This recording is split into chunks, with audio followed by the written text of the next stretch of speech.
नमस्कार, मेरा नाम है रश्मि गुप्ता। आज की वीडियो में हम बात करेंगे अर्धविराम और अल्पविराम के बारे में। आइए पहले जानते हैं अर्धविराम के बारे में। वाक्य में जहाँ थोड़ी देर के लिए रुकते हैं लेकिन वाक्य पूरा नहीं होता है, वहाँ पर अर्धविराम लगाया जाता है। या जब एक वाक्य अनेक छोटे वाक्यों को मिलाकर बनता है, तब उन वाक्यों के बीच में अर्धविराम का चिन्ह लगाया जाता है। जैसे काम पूरा कर लो, उसके बाद चले जाना। खाना तैयार है, सब लोग आ जाओ। कोई भी रंग रूप से छोटा बड़ा नहीं होता, कर्मों से होता है। सच तो सच है, झूठ कभी ज्यादा दिन नहीं चल सकता। आप देख रहे हैं कि यहाँ इन सभी वाक्यों में जो वाक्य है वो छोटे दो वाक्यों को मिलाकर बना है। तो पहला वाक्य जो है उसके बाद हमने अर्धविराम का चिन्ह लगाया क्योंकि वहाँ पर थोड़ा रुके हैं, और उसके बाद दूसरा वाक्य लिखकर वाक्य पूरा हुआ है और तो अंत में पूर्ण विराम लगा है।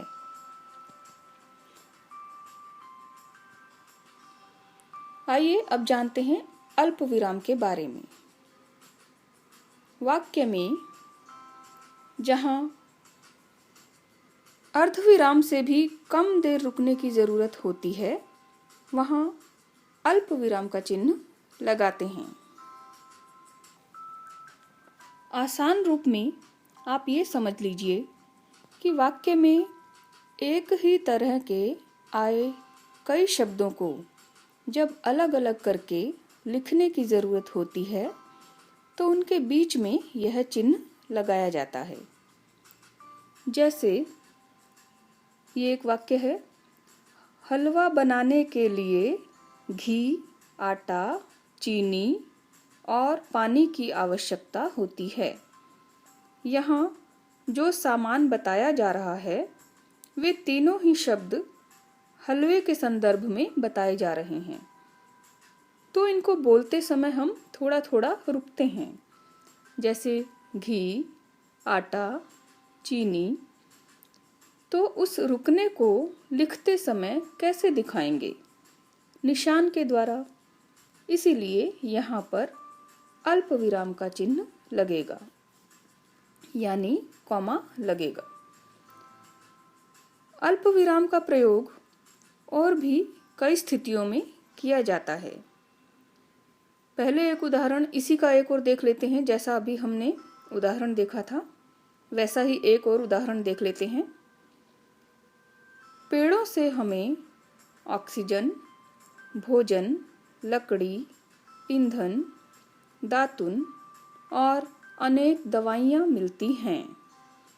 यहाँ पेड़ों से मिलने वाली चीज़ें बहुत सारी हैं जिन्हें हम एक ही वाक्य में बताना चाह रहे हैं, तो बीच बीच में अल्प विराम का चिन्ह लगाकर हर एक नाम के बाद हम थोड़ा रुकना दिखा रहे हैं, शो कर रहे हैं। तो इस तरह के वाक्यों में इन शब्दों के बीच में अल्प विराम लगता है। इसके अलावा वाक्य में जब किसी को संबोधित करके कोई बात बोली जाती है, तब भी उस संबोधन शब्द के बाद अल्प विराम का चिन्ह लगाना चाहिए। जैसे राम, इधर आओ। मित्र, परिस्थितियां तो सब जगह एक सी ही हैं। माँ, कोई कहानी सुनाओ ना। इन सभी वाक्यों में किसी व्यक्ति को संबोधित किया जा रहा है और उस शब्द के बाद अल्प विराम लगा है। इसके अलावा अगर किसी वाक्य के शुरू में हाँ, नहीं या कहो, लाओ इस तरह के शब्द हैं, तो इन शब्दों के बाद भी अल्प विराम लगाया जाता है। जैसे कहो कैसे आना हुआ? नहीं, मुझे वहाँ नहीं जाना। हाँ, मैंने सबको कार्यक्रम के बारे में बता दिया।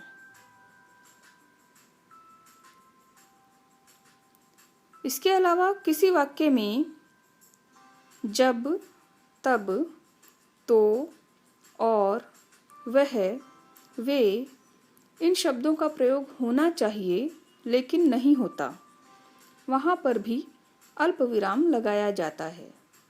जैसे ये उदाहरण देखिए, तुम जो चीज़ें लाए थे कहाँ हैं? यहाँ पर आप देख सकते हैं कि वे होना चाहिए था बीच में, लेकिन वे का लोप हुआ है, वे नहीं लिखा गया है, तो उसकी जगह अल्प विराम का चिन्ह आएगा। ऐसे ही जब परिश्रम करोगे फल मिलेगा ही, यहाँ पर भी जहाँ तो आना चाहिए था, क्योंकि तो नहीं लिखा गया है तो उसकी जगह पर अल्प विराम का चिन्ह लगाया जाएगा। इसके अलावा जहाँ वाक्य में उद्धरण चिन्ह का प्रयोग होता है, यानी इन्वर्टेड कोमास का प्रयोग होता है, वहाँ भी उद्धरण चिन्ह से पहले अल्प विराम या कोमा लगाया जाता है। जैसे नेताजी सुभाष चंद्र बोस ने कहा, मैं वापस जाने के लिए इतनी दूर नहीं आया हूं। इस वाक्य में उनकी बात को उद्धरण चिन्ह में कहा गया है और उद्धरण चिन्ह से ठीक पहले अल्प विराम लगाया गया है। इसी प्रकार पिताजी ने कहा, विद्यार्थियों को नित्य सूर्य की उपासना करनी चाहिए। यहाँ भी उद्धरण चिन्ह का प्रयोग है और उससे ठीक पहले अल्प विराम लगाया गया है। इसके अलावा यदि कोई वाक्य मिश्र वाक्य है या संयुक्त वाक्य है तो उनके उपवाक्यों को अलग करने के लिए भी अल्प विराम का प्रयोग किया जाता है। इसे उदाहरण के द्वारा समझते हैं। जैसे गीता की बेटी जो 5वीं कक्षा में पढ़ती है, कक्षा में प्रथम आई है। या दूसरा उदाहरण है, अर्जुन और भगवान शिव की कथा जो मैंने तुम्हें कल सुनाई थी वही आज टीवी पर आ रही है। इन दोनों ही उदाहरणों में आप देख रहे हैं कि बहुत से उपवाक्य हैं और तब कहीं जाके वाक्य पूरा हो रहा है, तो उपवाक्यों के बीच में भी अल्प विराम लगाया जाता है। इस प्रकार आज के वीडियो में हमने अर्धविराम और अल्प विराम के बारे में जाना। आशा करती हूँ कि आपके लिए ये वीडियो काफ़ी हेल्पफुल रहा होगा। अल्प विराम और अर्धविराम चिन्हों का प्रयोग थोड़े से अभ्यास के बाद आपको आसान लगने लगेगा। अगले वीडियो में मैं विस्मय बोधक चिन्ह और उद्धरण चिन्ह के बारे में बताऊंगी।